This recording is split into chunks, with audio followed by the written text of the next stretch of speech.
থাকো, এই এলাকাটা ছেড়ে চলে যাও, আমাদের জন্য ফাঁকা করে দাও, আমরা এখানে অবস্থান করব, আজকে রাতটা কাটাই দেব। আমরা রাতটা কাটাই আমরা সকাল হলে আবার নিজের গন্তব্যস্থলে চলে যাব। আমর ইবনে আস রাদিয়াল্লাহু তাআলা আনহু এই কথাটা বলার পর আর সাথে সাথে ধুমকিও দিয়ে দিল, শুনে রাখো, আমরা বলতে চাই যদি আমাদের কথা শোনার পরও যদি না যাও, আগামী কালকে যদি তোমরা কেউ থেকে থাকো, তাহলে তোমাদেরকে হত্যা করা হবে, তোমাদেরকে শেষ করে দেওয়া হবে। প্রত্যেকটা বাঘ দেখা যায় বাঘ তার বাচ্চাকে মুখের মধ্যে নিয়ে, সিংহ তার এমন দলবল নিয়ে এলাকা ছেড়ে বের হয়ে চলে যায়। সাহাবীরা বলেন কথাটা শেষ হতে না হতে এমন ভাবে হিংস্র প্রাণীগুলো এলাকা ছেড়ে চলে যেতে লাগলো। আমরা চিন্তা করলাম আমার আল্লাহ রাব্বুল আলামিন আমাদের জন্য নিরাপদ জায়গা দান করে দিয়েছে। এই জন্য বলে আমানো কামা আমানান নাস, ঈমান আনো এরকম যে ঈমান আনার কারণে হিংস্র প্রাণী ডাক শোনার পর, কথা শোনার পর এলাকা ছেড়ে পালিয়ে যাবে, এমন ঈমান আনো যে ঈমানের কারণে বাতিল যেন কম্পিত হয়ে যায়, বাতিল যেন তোমাদের কাছে আত্মসমর্পণ করে, বাতিল যেন তোমাদের কাছে এসে ইসলামের দাওয়াত গ্রহণ করে নেয়। সকলে বলুন সুবহানাল্লাহ। এমন করে চিন্তা করে আমর ইবনে আস রাদিয়াল্লাহু তাআলা থাকলেন, পিছনে একজন সাহাবী গাট্টিপত্র নিয়ে বোঝা বহন করে আসছেন। বলে যে আমি বোঝা বহন করে আসতে গিয়ে সাইফ নামক এমন একজন সাহাবী এমন ভাবে আসছেন, কাঁধের মধ্যে বোঝা, মাথার মধ্যে বোঝা। আল্লাহর নবীর সাহাবী জঙ্গলের কাছাকাছি এসেছেন, একটি হিংস্র প্রাণী তার দিকে নেকড়ে বাঘ এমন ভাবে লেজ খাড়া করে দৌড় দিয়েছে। সাহাবী ডাক দিয়ে বলে, নেকড়ে, ও বাঘ, তুমি আমার দিকে ছুটে আসছো, শুনে রাখো আমি সাধারণ কোনো মানুষ না, আমি হলাম আল্লাহর নবীর সাহাবী, আমি হলাম আল্লাহর নবীর সাহাবী। আমার কাছে যা যা করতে পাও এগুলা আল্লাহর নবীর সাহাবীদের জিনিসপাতি, এদের তাদের এমন ভাবে পোশাক আশাক, আর তুমি যদি আমাদের প্রতি একা পেয়ে এমন দুর্বলের উপর আঘাত করো, তাহলে শুনে রাখো আল্লাহ রাব্বুল আলামিনের দরবারে তোমাকে জবাব দিয়ে করা লাগবে। সাহাবীদের মালগুলা তাদের পর্যন্ত পৌঁছাতে পারবো না, ও নেকড়ে, তুমি আমার প্রতি দুর্বল পেয়ে আঘাত এলো না। কথাটা বলার সাথে সাথে নেকড়ে বাঘ এমন মুখটা ফিরিয়ে নিল, নেজটা নোড়াতে নোড়াতে সামনে যায়। আল্লাহর নবীর সাহাবী বলে আমাকে যেন বোঝাতে চায়, ও আল্লাহর নবীর সাহাবী, তুমি আমার সাথে চলে আসো, তোমাকে কেউ যেন আক্রমণ না করে সেজন্য পাহারা দিতে দিতে আমি নবীর সাহাবীদের কাছে পৌঁছাই দেব। সকলে জোরে বলুন সুবহানাল্লাহ। কিন্তু বড় দুঃখ লাগে এই জগতে এমন ইমানদার সেজে এমন মুনাফিকদের কাছে এই ইমানদারেরা সাহায্য চাইলে তাদেরকে সাহায্য না করে বরং পানি ছাড়া তাদেরকে হত্যা করা হয়, তাদের গলার উপর পা তুলে দেওয়া হয়, পিঠের উপর এমন ভাবে লাফালাফি করা হয়, তাদেরকে হত্যা নিশ্চিত করার জন্য তাদের এমন ভাবে বুকের উপরে কান লাগিয়ে এমন ভাবে আওয়াজটা শোনা হয়। চিন্তা করে যতক্ষণ পর্যন্ত না মরবে ততক্ষণ পর্যন্ত তাদেরকে আঘাত করতে হবে। আবার দাবি করে আমরা ইমানদারের সন্তান, ঠিক না বেটি? এরা নেকড়ে বাঘের চাইতে খারাপ। সাহাবীদেরকে তারা সম্মান দিল ইমানদার হিসাবে, অথচ এখনকার ইমানদার হিসাবে কিছু নব্য আবু জাহেল যারা এটাও ক্ষমা করতে রাজি না, এরা তাদেরকে জুলুম করার জন্য ব্যস্ত হয়ে পড়ে, ঠিক না বেটি? সামাজিক ভাইয়েরা আমার, সম্মানিত ভাইয়েরা আমার, ও কুমারী ডাঙ্গার ভাইয়েরা আমার, কুমারী আমার বড় বাবাজিরা আমার, আসলে আমরা যারা এখানে এসেছি আমরা আজকে হলেও মরবো, কালকে হলেও মরবো, দুদিন পরেও মরবো, ঠিক না বেটি? মরার পর আমাদের জায়গা হবে দুইটার যে কোনো একটা, দুইটা জায়গার যে কোনো একটা, হয় জাহান্নাম, অন্যথায় এটা জোরে বলেন জাহান্নাম, জান্নাত। এই জান্নাতে যেতে হলে ইমানদারের একটি গঠনতন্ত্র আছে, ইমানদারদের জন্য একটি ম্যানুয়াল আছে, সংবিধান আছে। এই সংবিধানটা যারা মানবে তারা আল্লাহর জান্নাতে যাবে। সংবিধান থেকে যারা মুখ ফিরিয়ে নেবে তারা কোথায় যাবে? একটু জোরে বলে। এই জন্য আমাদের সংবিধান সবার এক না দুই? আর একটু জোরে বলেন, আর একটু জোরে বলেন। এখন আমরা মসজিদে যাওয়ার সময় সংবিধান এক বলি, মসজিদ থেকে বের হওয়ার সময় সংবিধান দুই হয়ে যায়, ঠিক না বেঠিক? যদি সংবিধান দুই হয়, আপনিও ইমানদার আমিও ইমানদার, তাহলে আপনার কালিমাও যেটা আমার কালিমাও সেটা, আপনার নামাজও যেটা আমার নামাজও সেটা। আপনার সিদ্ধান্ত যদি আপনার দিন কায়েমের হয়, আমার সিদ্ধান্ত তো দিন কায়েমের জন্য হতে হবে, ঠিক না বেঠিক? আমি মুখে বলছি আল্লাহর জমিনে আল্লাহর দিন কায়েম হোক, অথচ যাচ্ছি আল্লাহর দিনের বিরুদ্ধে স্লোগান দিয়ে এমন ভাবে সাপোর্ট করে আসছি, তার বিরুদ্ধে আমরা টিপসই দিয়ে আসছি, চিন্তা করছি আল্লাহর জমিনে আল্লাহর দিন কায়েম হয়ে যাবে। আসলে কি হবে? তাহলে আল্লাহর জমিনে দিন কায়েমের জন্য সকলের সিদ্ধান্ত এক হওয়া লাগবে না দুই হওয়া লাগবে? আর একটু জোরে বলেন। আমরা এখানে যারা আছি সকলের সিদ্ধান্ত একরকম হওয়ার দরকার আছে না নাই? আপনি বলবেন যে না, একটা সুযোগ এসেছে, আল্লাহর জমিনে আল্লাহর দিন বাস্তবায়ন করার মতো এমন একটা সুবর্ণ সুযোগ এসেছে, এই সুযোগ হাতছাড়া করা ইমানদারের কাজ হলো এই সুযোগে আল্লাহর জমিনে আল্লাহর দিনকে কায়েম করা। আজকে থেকে আমাদের সিদ্ধান্ত এক থাকবে তো নাকি? একটু জোরে বলেন ভাই যারা। না এখান থেকে যাওয়ার পর আওয়ামী লীগে ভোট দেওয়ার জন্য চিন্তা করুন, না বিএনপিকে ভোট দেওয়ার জন্য চিন্তা করুন। এখন আমরা যদিও টুপিওয়ালা, আমরা থাকবো কাদের সাথে? একটু জোরে বলেন ভাই। এদিকে কথা বলে না যারা, হয়তো লোক তারা কি টুপি মাথায় দিয়ে আপনি অন্য জায়গায় ভোট দেবেন, আবার বলবেন আল্লাহর জমিনে আল্লাহর দিন কায়েম হোক। কখনো হবে না। যতক্ষণ পর্যন্ত আমরা এক না হতে পারবো, তত সময় পর্যন্ত যে দেশে 100 জন মানুষের মধ্যে 90 জন 95 96 জন মুসলমান, এই মুসলমান 96 জন হওয়ার পরেও আজকে তাদের অবস্থান সর্বনিম্নে, ঠিক না বেঠিক? ও বন্ধু, এই মুনাফিকের কারণে আমরা এখানে 10 জন। আমি আপনাদেরকে আহ্বান করব, এই কুমারীতে যদি ইসলাম প্রিয় মানুষ আপনারা 10 জন 20 জন 50 জন থেকে থাকেন, এখানে চরমনা আছে, ফুরফুরা আছে, সুরচিনা আছে, খেলাফতে মজলিস আছে, জামাতে ইসলামী আছে, যাদেরকে আপনারা সামনে ধরলে ওই গন্তব্যস্থল পর্যন্ত পৌঁছাতে পারবেন, আমি মনে করব ইসলামী দল হিসাবে তাকে সামনে নিয়ে চলে যাবে। কোন বাতিল যেন আপনাদের উপরে মাথা নেড়ে কথা বলতে না পারে, সেদিকে খেয়াল রাখবেন।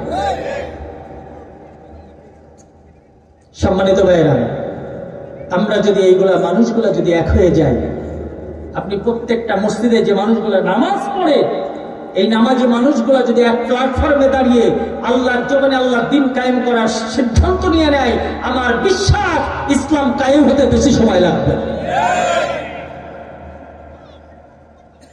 এরপরে আমি আপনি তওবা করব আল্লাহর কাছে, আল্লাহ এতদিন ভুল করেছি, ক্ষমা করে দাও, মাফ করে দাও। আল্লাহ রাব্বুল আলামিন আমাদেরকে মাফ করে দেবেন। কেমন ভাবে মাফ করবেন? এরপরে আমরা আমল। ও বন্ধুরা আমার, আল্লাহর জমিনে মানুষ যদি 5টা কাজ করে জান্নাতে যাওয়ার জন্য, আল্লাহ রাব্বুল আলামিন অতি সহজে তাদেরকে জান্নাতে যাওয়ার রাস্তা দেখাই দেবেন। আল্লাহর জমিনে আল্লাহর দিন কায়েম করার জন্য চেষ্টা করলো, এরপরে যে মানুষটি জমিনের মধ্যে নিজেকে এমন ভাবে জান্নাতি মানুষ বানানোর জন্য আমল চালু করে দিল, ওই মানুষটা যেন 5টা কাজ করে নেয়। আল্লাহ রাব্বুল আলামিন জানাই দিলেন, ইন্নামাল মুমিনুনা আল্লাযীনা ইযা যুকিরাল্লাহ ওয়াজিলাত কুলুবুহুম ওয়া ইযা তুলিয়াত আলাইহিম আয়াতুহু যাদাতুহুম ঈমানা ওয়া আলা রাব্বিহিম ইয়াতাওয়াক্কালুন। আমার আল্লাহ রাব্বুল আলামিন জানাই দিলেন, যেই মানুষের অন্তরের মধ্যে আমি আল্লাহর কথা শোনার পর ক্রন্দন তৈরি হয়, এই কম্পন তৈরি হয়, চোখ বেয়ে পানি বের হয়, গায়ের লোমগুলো শিউরিয়ে যায়, আমি আল্লাহ জাহান্নামের ভয়ে মানুষটা কম্পিত হয়, আমি আল্লাহ ঘোষণা দিলাম উলাইকা হুমুল মুমিনুনা হাক্কা। আমি ঘোষণা দিয়ে দিলাম এই মানুষটা ভালো মানুষ, আর এই মানুষের জন্য আমি আল্লাহর পক্ষ থেকে থাকবে লাহুম দারাজাতুন ইনদা রাব্বিহিম ওয়া মাগফিরাহ। আমি আল্লাহর পক্ষ থেকে থাকবে তার জন্য ক্ষমা, তার জন্য জান্নাত, তার জন্য উত্তম রিজিকের ব্যবস্থা। সকলে জোরে বলুন সুবহানাল্লাহ। এই জন্য ভয় থাকতে হবে কার? ইমাম আহমদ ইবনে হাম্বল রাহমাতুল্লাহ একটি হাদিস সংগ্রহ করার জন্য বের হলেন। চিন্তা করলেন একটা হাদিস আমাকে সংরক্ষণ করতে হবে। সাদা সিধা জুব্বা পাগড়ি পরিহিত অবস্থায় চলছেন। তার ভাব ভঙ্গিমি থেকে কোনো মানুষ জানে না যেটা ওলামায়ে কেরামের মধ্যে একজন যুগসেরা আলেম। এমন একজন মানুষ তাকে কেউ মনে করে না। আহমদ ইবনে হাম্বল রাহমাতুল্লাহ আলাইহি কিছু দূর যাওয়ার পর মাগরিবের আজান দিয়েছেন। মাগরিবের নামাজ পড়ার জন্য মসজিদে গেলেন। মসজিদে নামাজ শেষ করার পর মুয়াজ্জিন সাহেবকে ডাক দিয়ে বলতে চাইলেন, ভাইজান, তোমাদের মসজিদে আজকে রাতটা কাটাবে, একটু জায়গা দেওয়া যাবে কিনা, থাকার মতো ব্যবস্থা করে দেওয়া যাবে কিনা, এই বারান্দা অবস্থান করার কোনো সুযোগ দেওয়া যাবে কিনা। মুয়াজ্জিন সাহেব বলে, না না না, এই জায়গাতে কোনো মানুষকে রাত্রে থাকতে দেওয়া হয় না, আমাদের কমিটির কোনো অনুমোদন নাই, এই জায়গায় কখনো থাকতে দেওয়া হবে না। বন্ধুরা, আমার কথাটা বলার সাথে সাথে ইমাম আহমদ ইবনে হাম্বল যুগসেরা আলেম, চারজন ইমামের ইমাম একজন, যিনি এমন ভাবে নম্রতার সাথে মসজিদ থেকে বের হয়ে এক পা দুই পা করে সামনের দিকে আগাইতে লাগলেন। অনেক দূরে যাওয়ার পর ইশার নামাজ আজান দিল। ইশার আজান দেওয়ার পর চিন্তা করলেন জামাতে নামাজ পড়া লাগবে। কোন দিকে আজান হলো মসজিদ খুঁজে নিল, মসজিদে চলে গেলেন, নামাজ পড়া শুরু করলেন। নামাজ শেষ হয়ে গেল।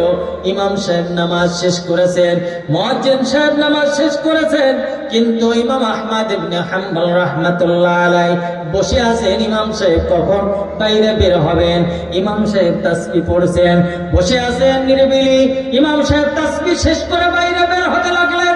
এমন সময় ডাকতে বলে, ভাই ইমাম সাহেব, আমি আপনার মসজিদে একটু থাকার জন্য জায়গা কামনা করছি, অনুমতি দিলে আজকে আপনার মসজিদে এখানে থাকার জন্য, রাতটা কাটানোর জন্য একটু থেকে যেতাম, আর সকাল হলে আমি এখান থেকে বিদায় নিয়ে নিতাম। ইমাম সাহেব বলে, না না না, এখানে থাকার মতো কোনো ব্যবস্থা নাই, আপনাকে মসজিদে থাকতে দেওয়া যাবে না, আপনি কে, কোথায় থেকে এসেছেন তাও তো চিনি না। এই কথা বলার সাথে সাথে ইমাম আহমদ ইবনে হাম্বল মসজিদ থেকে বের হয়ে আসলেন। এক পা দুই পা করে আবারও রাতের আঁধারে হাঁটতে শুরু করলেন।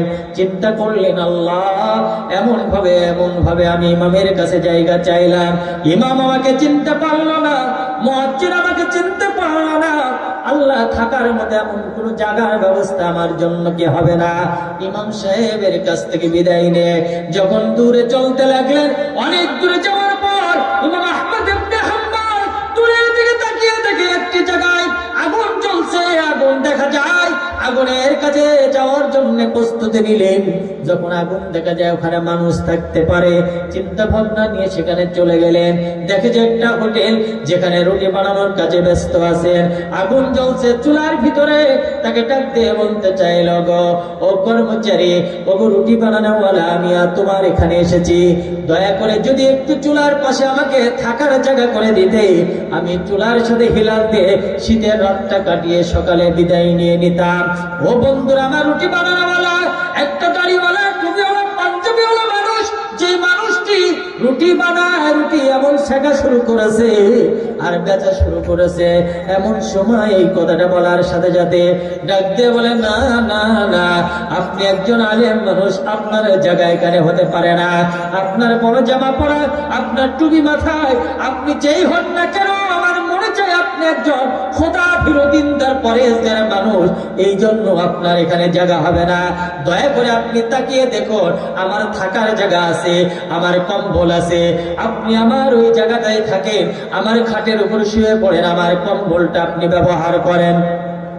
সকাল হলে চলে যান, তবে যাওয়ার আগে, শোয়ার আগে, ঘুমানোর আগে আমার এখান থেকে তৃপ্তি সহকারে মুসাফির হিসাবে আমার যতটুকু খাবার জোটে, আপনি দয়া করে খাবারটা তৃপ্তি সহকারে খাওয়ার পর শুয়ে পড়ুন। এমনি ভাবে বন্ধুরা আমার এই শোয়ার জন্য খাটের উপরে চলে গেলেন। সেখানে যাওয়ার পর কয়েকটি রুটি সে খাবার খাইলেন। এরপরে বন্ধুরা আমার দেখে যে ওই রুটি বানানোওয়ালা রুটি বানায় আর মুখের মধ্যে কি যেন শব্দ বয়, কি যেন শব্দ বলে, আস্তাগফিরুল্লাহ, আস্তাগফিরুল্লাহ, আস্তাগফিরুল্লাহ, আল্লাহ তুমি ক্ষমা করে দাও, আল্লাহ তুমি ক্ষমা করে দাও। রুটি বানাই, এই রুটিটা তাওয়ার ভিতরে যখন দেয় তখনও বলে আস্তাগফিরুল্লাহ, আবার রুটিটা যখন উঠাই তখনও বলে আস্তাগফিরুল্লাহ। ভাবে রুটিটা এমন ভাবে তুলে নিয়ে আস্তাগফিরুল্লাহ আস্তাগফিরুল্লাহ আমল করে। ও বন্ধুরা আমার, ইমাম আহমদ ইবনে হাম্বল চিন্তা করলেন এই মানুষটা কি যেন বলে, কি যেন তার মুখ দিয়ে বের হয়। এই কথা শোনার পর তার কাছে গিয়ে গেলেন, যাওয়ার পরে ডাক দিয়ে বলে, ভাইজান মনে কষ্ট নিও না, ব্যথা পেও না, একটা কথা জিজ্ঞাসা করব, তুমি যেন কি বলছো বারবার, তোমার মুখ দিয়ে যেন কি বের হয়? কোন মানুষ খাবার খাইলে বলে আস্তাগফিরুল্লাহ, আবার খাবার যখন দেওয়া হয়ে যায় তাও বলে আস্তাগফিরুল্লাহ। সে যখন তোমাকে টাকা দেয়, টাকাটা বাক্সে থোয়ার জন্য তুমি বলে আস্তাগফিরুল্লাহ, কাউকে দিতে বলেও তুমি বলে আস্তাগফিরুল্লাহ। এটার কারণ কি গো, কি যেন আমল করো, আর এই আমল করে তুমি কি উপহার পেয়েছ? বলে যে হুজুর কিছু মনে নিয়েন না, ও আলেম সাহেব কিছু মনে নিয়েন না, এই আমল করার কারণে আমার আল্লাহ আমার সব আশা পূর্ণ করে দিয়েছেন, আমার সব দোয়া কবুল করে নিয়েছেন। আমি যে আশা করেছি, যে দোয়া করেছি, আমার আল্লাহ রাব্বুল আলামিন আমার সব আশাগুলা পূর্ণ করে দিয়েছে। আমি এই আস্তাগফিরুল্লাহ পড়ি বলে, আল্লাহর কাছে ক্ষমা চাই বলে, আল্লাহ তাআলা আমার সব আশা পূর্ণ করে দিয়েছে। শুধুমাত্র একটি দোয়া আল্লাহ আমার আজ পর্যন্ত কবুল করে নাই। বলে কি দোয়া তোমার আল্লাহ কবুল করে নাই? বলে আমার বাবা একজন যোগ্য আলিম ছিলেন, সুনামধন্য একজন ব্যক্তি ছিলেন, গোটা এলাকার মানুষের কাছে সম্মানের সাথে চলাফেরা করেছেন, আমার আব্বাকে সকলে ভালো জানতেন। আমার আব্বা আমাকে একদিন বসে উপদেশ দিচ্ছেন যে বাবা তুমি এই রাস্তার পাশে থাকো, এই রাস্তা ধরে কোনোদিন যদি ইমাম আহমদ ইবনে হাম্বল যায়, তুমি কিছু হলেও তার কাছে একটু দুটি হাত দিয়ে মুসাফা করে দোয়া নিয়ে নিও, আল্লাহ রাব্বুল আলামিন তার কারণে তোমার দুনিয়াতে প্রতিষ্ঠিত করবে। সকলে বলে সুবহানাল্লাহ।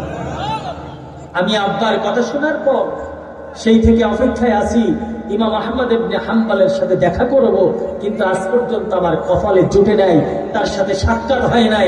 বাকি আমার জীবনের সব আশা আমার আল্লাহ পূর্ণ করে দিয়েছেন। সকলে বলে সুবহানাল্লাহ। ইমাম আহমদ ইবনে হাম্বল চিৎকার দিয়ে বলে, আল্লাহ